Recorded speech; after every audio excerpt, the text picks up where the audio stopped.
Hello नमस्कार दोस्तों, education express में आप लोगों का स्वागत है। मैं हूं दीपक यादव। आज हम लोग क्लास 12 के हिस्ट्री के कुछ महत्वपूर्ण प्रश्नों को देखेंगे। तो आइए देखते हैं प्रश्न नंबर पहला क्या है। तो प्रश्न नंबर पहला है, धान की भूसी का साक्ष्य किस स्थान से प्राप्त हुआ था।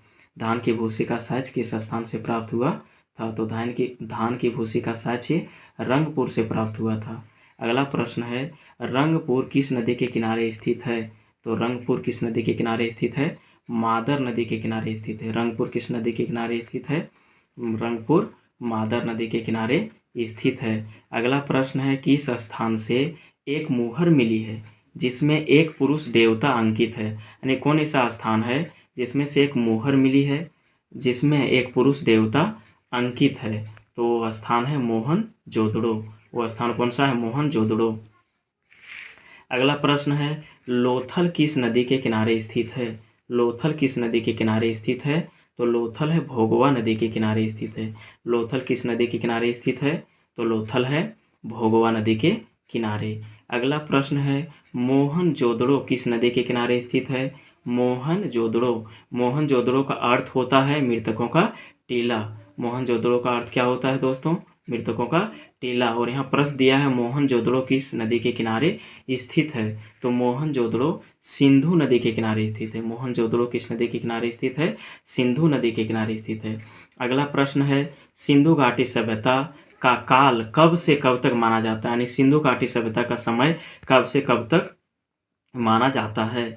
तो सिंधु घाटी सभ्यता का काल 2350 ईसा पूर्व से 1750 ईसा पूर्व के बीच माना जाता है। तो सिंधु घाटी सभ्यता का काल कब से कब माना जाता है, 2350 ईसा पूर्व से लेकर 1750 ईसा पूर्व के बीच माना जाता है।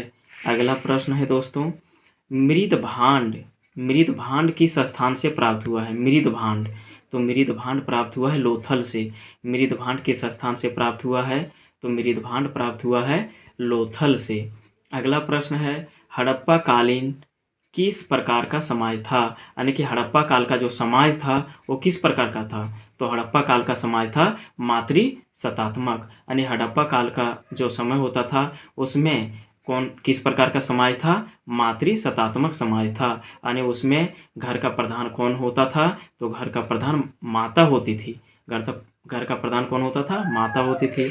अगला प्रश्न है, पशुपति शिव की मुहर कहाँ से प्राप्त हुआ है। तो पशुपति शिव की मुहर प्राप्त हुआ है मोहनजोदड़ो। यानी ऐसा मुहर प्राप्त हुआ है जिसमें पशुपति शिव की मुहर यानी कि प्राप्त हुआ है। पशुपति शिव की उसमें मूर्ति है, बना हुआ है, मोहनजोदड़ो से प्राप्त हुआ है।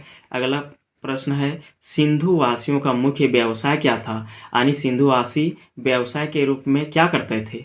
तो सिंधुवासी व्यवसाय में पशुपालन करते थे और कृषि करते थे। पशुपालन और कृषि करते थे। और अंतिम प्रश्न है, अंतिम प्रश्न क्या है, भारतीय पुरातत्वविद का जनक किसे कहा जाता है। ये बहुत महत्वपूर्ण प्रश्न है दोस्तों।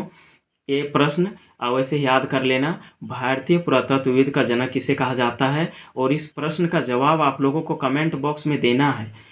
इस प्रश्न का जवाब आप लोगों को कमेंट बॉक्स में अवश्य देना है। बहुत इंपॉर्टेंट क्वेश्चन है। एक बार फिर से रिकॉल कर लेते हैं, धान की भूसी का साक्ष्य किस स्थान से प्राप्त हुआ है। तो धान की भूसी का साक्ष्य रंगपुर से प्राप्त हुआ है। अगला प्रश्न है, रंगपुर किस नदी के किनारे स्थित है। तो रंगपुर मादर नदी के किनारे स्थित है।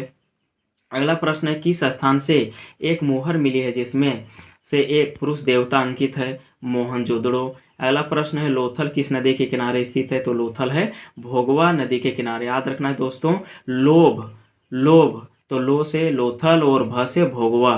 तो लोथल किस नदी के किनारे स्थित है, भोगवा नदी के किनारे स्थित है। अगला प्रश्न है, मोहनजोदड़ो किस नदी के किनारे स्थित है। तो मोहनजोदड़ो सिंधु नदी के किनारे स्थित है।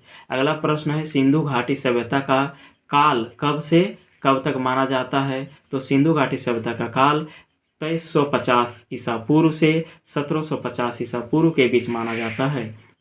अगला प्रश्न है, मृदभांड किस स्थान से प्राप्त हुआ है।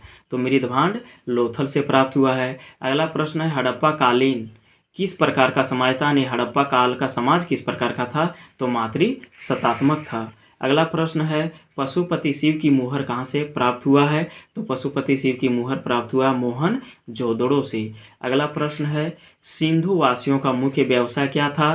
तो सिंधु वासियों का मुख्य व्यवसाय था पशुपालन और कृषि। और अंतिम प्रश्न है दोस्तों, भारतीय पुरातत्वविद का जनक किसे कहा जाता है?